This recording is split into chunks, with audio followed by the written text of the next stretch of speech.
Hey guys, what's happening and welcome back to the channel where we take awesome out of the box. My name is Jamie. I'm Leia. And a couple of weeks ago, Fujifilm took us out to the middle of nowhere.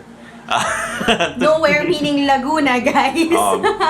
Where they had us try out one of their newest cameras, which is the Fujifilm X-T30. Actually, this video should have been out way earlier, mga baka last week pa or so, but we tried to film sa location, kaya lang the video was like bad. Yeah, the audio was super bad. Yeah, the audio mahangin, and it was nice, fresh air, pero like for doing video, not so good. And we didn't have the right mic for it, so. Anyway, here we are reshooting sa, ano ba tawag natin sa home dito? office. Sa home office namin. And yeah, we just want to share yung thoughts namin about the Fuji X-T30. Yeah. And why we basically think it's one of the best cameras for traveling out in the market right now. Well, sabihin ko na ako, I love it. I mean, I can imagine myself bringing it when I travel. Kasi ang liit niya. I mean, it's very compact. It's mirrorless. And you know how I am. I'm very particular about the weight that I carry. Especially when I'm traveling alone for a coverage. Kasi with other things I have to bring, I'm a petite person. So, mahirap ka may tripod ka na may mabigat ka pang camera, na may mabigat pang lens. So this one, even the lenses were pretty light. So I like that about the camera. Actually, the thing about the X-T30, I mean, with all mirrorless cameras, is they're pretty compact. And I remember back in the day when I was starting with videography and photography, yung uso pa yung bumili ng DSLR, yung nangyayari is naiiwan siya sa hotel, or most of the people who bought one didn't really take it around because it was big, bulky. Yeah. So the moment you try and fish it out of your bag, the moment's over, parang ganon. So it's just too much work. Medyo hassle siya. And well, yeah, we don't have it in hand anymore because again, we had to reshoot this, but Leia was using the 16mm 2.8 lens, and I was using the 32 1.4 lens. And again, the 16mm was like maybe like this small. It was like maybe like half the height of your cell phone, or maybe less. So again, Leia took her tiny backpack with her, and it fit perfectly. It was no problem to fit that. So pretty much goes for all mirrorless systems anyway. Light, compact, easy to take around with you when you're traveling. So that's reason number one why we think it's like a really good camera for travel. Number two is yung image quality. There's no denying it. I've been using Sonys and Canons for the most part, but since they've been lending us cameras, like I have the X-T3, their GFX 50R, which is their massive medium format camera for basically taking billboard photos. Review up very, very soon for that, by the way. I think Leia's heard me say this so many times, like if I had extra money, I would actually switch to a Fuji for photography. One of the reasons why, again, it's a 24 megapixel sensor on this thing with their new X processor 4. So the pictures look really good. I mean, I'm not like super into the technical specs when it comes to photography, but the output is really fantastic. We'll show you guys a couple of sample photos. But I think Leia wants to discuss something with you guys, which is she really loved. I love the film simulation. So it's, I guess the easiest way to describe it is it's like your Instagram filter. So you can do it right there, straight sa camera, and sometimes it's just like using different filters because you may have the same subject, but if you change the colors a bit, it gives you a totally different feel. And yeah, you can play around with it. So pwede mo lang i-upload directly sa Instagram mo. You don't have to, you know, tweak it up, Photoshop or whatever. Yeah, so it's just a lot of fun. And for me, it really makes you, you know, get your creativity out there. It gives you that option. The third reason why we like this camera for traveling is also the autofocus on this thing, which has eye autofocus and face autofocus. So basically, kasi like if you're out and about traveling, again, you want to capture some moments are fleeting na parang hindi. No, but it's true kasi when you miss it, hindi mo nakuhanan, that's it. It's gone forever. And sometimes like the best photos are kind of like the candid ones where you're like, you don't really tell people how to pose, or that smile just before you count down for the camera was perfect. We did take some sample shots. I believe we'll be putting it, including it in the video para makita nyo just how good this camera is. Pero syempre, like, there are like a few cons here and there about this camera, and one of them is the battery life. Yeah. When we asked them kung ilang shots yung pwede, sabi na around 300? 350, 400. Of course, that'll depend pa if you shoot video and stuff like that.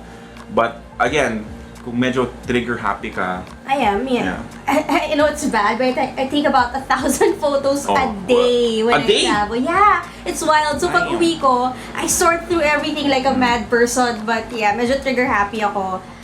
Libre naman eh. Oh, it's true. Digital naman. Wala naman trial and error. So, ayun. But it's a bit sad for me na mali. So you always have to take a spare battery with you. But again, this is not like a knock on Fuji's camera. This is pretty much a problem for most mirrorless cameras since you are shooting in a more compact form factor, so the battery is a little smaller. So again, 350, 400, depending on if you take video. Second con? For me, yung flippy screen niya, it kinda annoys me that it flips halfway, hindi siya nagfo-full, you know, para makita mo yung sarili mo when you're framing yourself. So what if you're traveling alone, or like kami, when we travel, we hardly have photos together because you don't just hand your camera to a stranger, mamaya takbuhin niya. I'm sorry, I'm very protective about a lot of people my stuff do that, but way. medyo nakakailang siyang gawin. I mean, in some places, you may not want to do that, so you just want to have that option na may flippy screen. And for me, sayang eh. They kind of did it already. Hindi pa nila tinuloy all the way, so... Sayang, I know what you mean. So yeah, I mean, there are little gripes with this thing that obviously you're gonna have to work with if you decide to pick it up, but for me, like, the whole, like, the eye autofocus, the entire package, the image quality, the form factor is easily a great reason. Again, if you're switching from system to system, honestly, for me, like, for me to say that I want to switch to a Fuji after trying it for a couple of times is a big deal. And probably won't happen until I earn more money. Yeah. And I must say, it looks really good. Medyo retro yung appeal niya. I don't know if, you know, photographers care about that, but I do. Yeah. So I love the look of that. Parang feeling ko, pag nag-travel ako, kasama siya sa forma ko. Yeah. So, I mean, it's a plus. So actually, if you haven't seen it, it has like analog dials for your shutter speed and your ISO. So again, it's very retro feel camera. It looks really, really good. I don't know. It's just it's also an easier way to kind of switch your settings to have those dials versus just like delving into the camera. Actually, that's one thing about it eh. With the button layout, they kind of made everything accessible. So hindi mo na nga kailangan punta sa menu, then go to this, to that. It's just faster. Especially when you get used to it. Although, like what I said before, may adjustment if you're using another camera. So if you do intend to buy this and you're traveling, maybe get it a couple of weeks earlier, practice shooting. Read the manual. Who does that? You're gonna want to for cameras. Read the manual. I'd say watch YouTube tutorials, but sure! Pwede rin. For smartphones, okay lang. Huwag niyo basahin yung manual. For cameras, basahin niyo yung manual. Okay. Oh no, I've never read the manual of this one. But yeah, okay. Anyway, just, you know, practice with practice it. Muna para faster. Like, kind of figure out like what your favorite film simulation is for different situations. But yeah, Fujifilm X-T30, really great travel camera. As far as price, we just looked it up. It's around 53,990. Yeah, for 52,990. Yeah, for the body only, and then if you get it with a 18 to 55 kit lens, I'm not sure if that's correct. I'll correct myself with text if that's fine. I think it's 72,990. So it's definitely, again, it's a huge investment. This is something that you kind of want to purchase if you think like your smartphone is just not doing it for you anymore, you want to level up your game. This is a good entry point into like getting, maybe actually you can shoot gigs with this already. if I may say, if you're like a wedding photographer, easily. I mean, you need to get the right glass for it.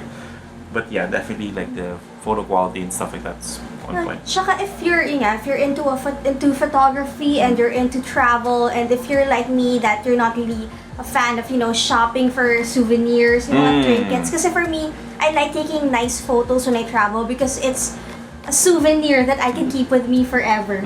So, and you don't have to pay extra for it. Wala siyang wear and tear factor. So yeah, if you're that kind of person, then it is an investment. I mean, we know it's a lot, but if you have the money for it, I think it's worth it, really. So there, just some of the reasons why I think we kind of wandered off a little bit. But yeah, some of the reasons why we think the Fujifilm X-T30 is a great travel camera. Any final thoughts? Save up for it. Work hard. Wow. Yeah. So magtrabaho ko extra to get that camera, apparently. So that pretty much does it for this video. If you like it, give us a thumbs up, subscribe to the channel, and make sure you hit that notification bell if you don't want to miss out on the next ones. For the latest tech news and gadget reviews from the Philippines, head to unbox.ph and follow us on Facebook and on Instagram. My name is Jamie. I'm Leia. Bye!